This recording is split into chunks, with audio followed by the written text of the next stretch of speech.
श्री राम। अध्याय 16 श्लोक 24। तस्मात् शास्त्रं प्रमाणं ते कार्याकार्यव्यवस्थितौ ज्ञात्वा शास्त्रविधानोक्तं कर्म कर्तुमिहार्हसि। भगवान कहते हैं, इसलिए तेरे लिए कर्तव्य अकर्तव्य की व्यवस्था में शास्त्र ही प्रमाण है। शास्त्र में जो लिखा है वही तुम्हारे लिए प्रमाण है कि हमें क्या करना चाहिए, क्या नहीं करना चाहिए, क्या कर्तव्य है, क्या अकर्तव्य है। यदि हमें जानकारी नहीं है तो हमें शास्त्र का सहारा लेना चाहिए, जो अनेक महान पुरुषों द्वारा लिखे गए, उनके अनुभव जो परमात्मा विषयक हैं उनके आधार पर वो लिखे गए हैं। ऐसा जानकर तू इस लोक में शास्त्र विधि से नियत कर्तव्य कर्म करने के योग्य है। यह अगर हमें नहीं जानकारी है तो शास्त्र में जो लिखा है उसी विधि से नियत कर्म करना चाहिए। क्या भाव रखना चाहिए? भगवत भाव होना चाहिए, निष्काम भाव होना चाहिए, जो सर्वथा हमारे लिए कल्याणकारी है। अर्थात तुझे शास्त्र विधि के अनुसार कर्तव्य कर्म करने चाहिए। तो 7वें श्लोक में भगवान ने कहा था कि असुर स्वभाव वाले मनुष्य कर्तव्य अकर्तव्य को नहीं जानते, उन्हें नहीं मालूम है।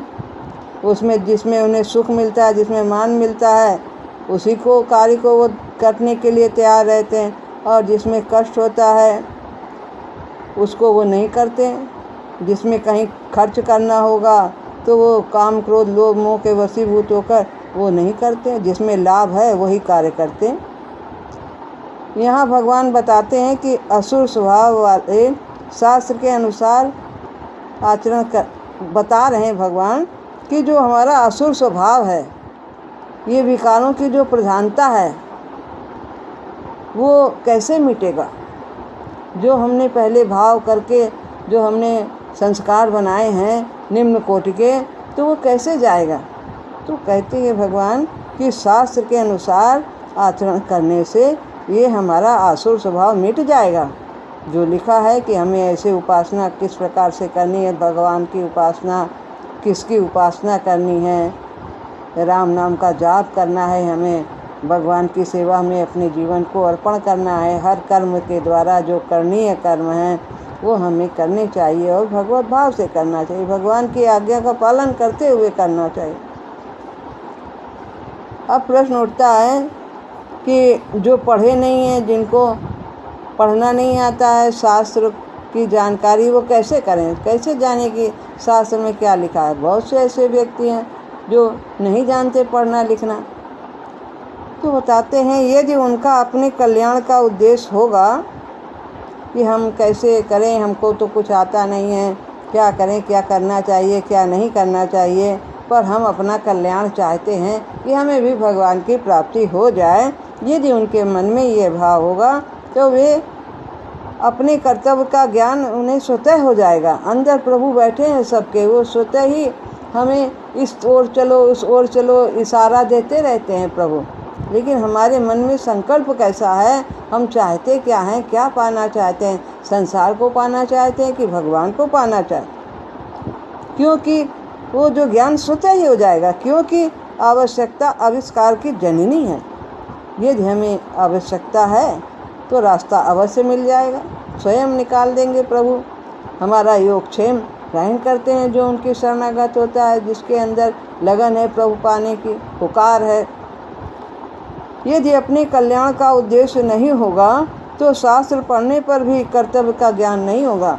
पढ़ लेंगे, कितना भी पढ़ लेंगे, तो जो अपने स्वार्थ की बात है, लाभ की बात है, सांसारिक दृष्टि से उसको अपनाएंगे, और जो नहीं है उसको त्याग देंगे।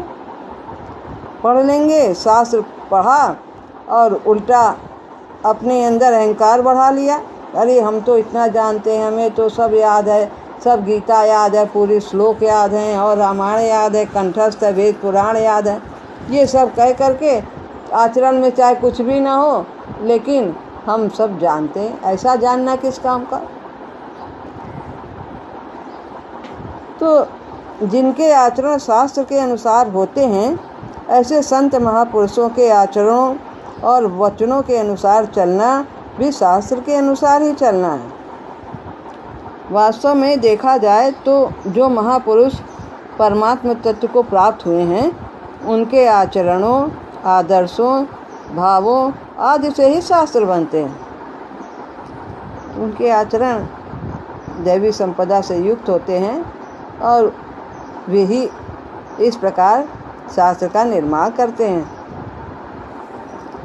तो यह हमें इस प्रकार अपने आचरण को, यदि हमारी आसुरी वृत्ति कहीं भी हमें प्रकट हो रही है, विकार हमें लग रहे हैं कि हैं हमारे अंदर, ये हमसे दूर नहीं हो रहा है, तो हमें प्रभु की शरण जाना चाहिए, सत्संग करना चाहिए, गुरुदेव की वाणी सुननी चाहिए और उसके अनुसार अपने जीवन को बनाने का प्रयास करना चाहिए। मनन खूब करना चाहिए। क्या कहा गुरुजी ने, क्या कहा, पढ़ें कन भर और सुने मन भर और करें टन भर। थोड़ा सुने, मनन उससे ज़्यादा करें और व्यवहार में बहुत ज़्यादा लाएं। तो इस प्रकार हम अपने को बदल सकते हैं। श्री राम।